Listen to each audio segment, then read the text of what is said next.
स्मरण शक्ति को कैसे बढ़ाया जाता है? स्मरण शक्ति को बढ़ाने के लिए एक तरीका नहीं, बहुत तरीका है, लेकिन कोई लोग फॉलो करते हैं और कोई लोग नहीं फॉलो करते हैं। तो क्यों ऐसा क्यों होता है? तो पहले बहुत लोग क्या करते हैं, कॉलेज कंप्लीट करने के बाद, सपोज ग्रेजुएशन कंप्लीट करने के बाद और मास्टर्स कंप्लीट करने के बाद और कोई डिग्री जैसे कि इंजीनियरिंग और मेडिकल और फार्मेसी व्हाटएवर कंप्लीट करने के बाद वो लोग क्या करते हैं और मनपसंद काम करते हैं, जो कि ब्रेन को फीड करने के लिए जो चीज़ ज़रूरी है वो नहीं करते हैं।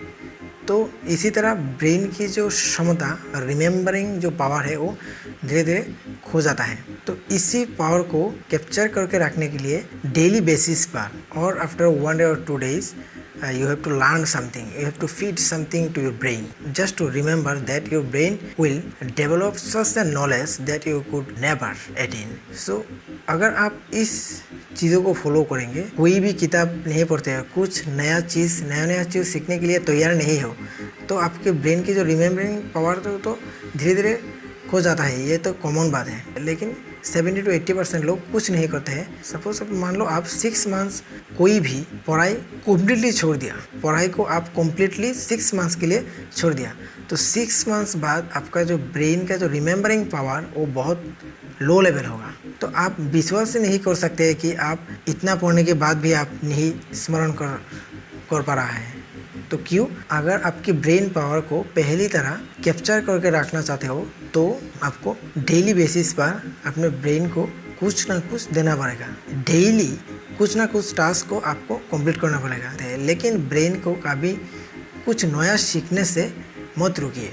अगर कुछ नया सीखने से रुकिए तो कुछ नहीं होगा, लेकिन आपका जो डेवलपमेंट, वो डेवलपमेंट की कर्व इसी से इस तरह होगा। तो आप लाइफ में बड़ा कुछ नहीं कर सकते हैं। कुछ बड़ा बनना है तो आप ब्रेन को हमेशा कुछ ना कुछ टास्क देना पड़ेगा। तो इसीलिए ब्रेन की पावर को जगाने के लिए और इस पावर को पहले की तरह रखने के लिए आपको ये काम हमेशा करना पड़ेगा। पढ़ाई को कभी नहीं छोड़ना पड़ेगा। दुनिया की बड़ी बड़ी अमीर लोगों भी डेली बेसिस पर कुछ ना कुछ ब्रेन को फीड देता है, कुछ ना कुछ पढ़ते हैं। बिल गेट्स का हो और मार्क जुकरबर्ग का हो और बेजोस का हो, जो भी का हो, सब लोगों ही डेली बेसिस पर कुछ ना कुछ काम करते हैं अपने लिए, अपने डेवलपमेंट के लिए। तो कॉमन पीपल क्या करते हैं? कॉमन पीपल कुछ अचीव करने के बाद, सिंपल कुछ अचीव करने के, जैसे कि एक जॉब और थोड़ा सा इनकम सोर्स अचीव करने के बाद पूरी तरह रेस्ट में जाता है और ब्रेन को पूरी तरह रेस्ट दे देता है। तो ब्रेन को रेस्ट देने में कोई फ़ायदा नहीं होगा। ब्रेन को जितना हो सके उतना ही यूज़ किया जा सके। अगर इस तरह का यूज़ किया करते हैं तो आप लाइफ में एक बहुत बढ़िया सक्सेस मिल सकते हैं। So how to awake consciousness?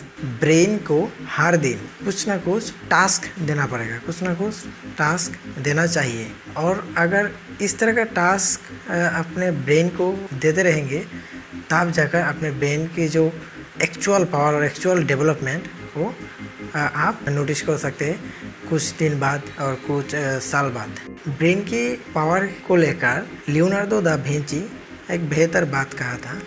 वो कहा था कि iron rusts from disuse and stagnant water loses its purity and even so does inaction sap the vigour of the mind. अनुपयोगी होने पर लोहे में जंग लग जाता है, रोका हुआ पानी अपने शुद्धता खो देता है। इसी तरह निष्क्रियता भी मन की शक्ति को नष्ट कर देता है। यही लियोनार्डो दा विंची ने कहा था। और एक बात, बहुत बड़ी बात, एलन मस्क ने कहा था कि investment on self pays the best interest, Elon Musk said. So this is more powerful quote. So self improvement के लिए डेली बेसिस पर कुछ ना कुछ टास्क रखिए, डेली बेसिस पर कुछ ना कुछ पढ़िए। So thank you very much, wish you all the best.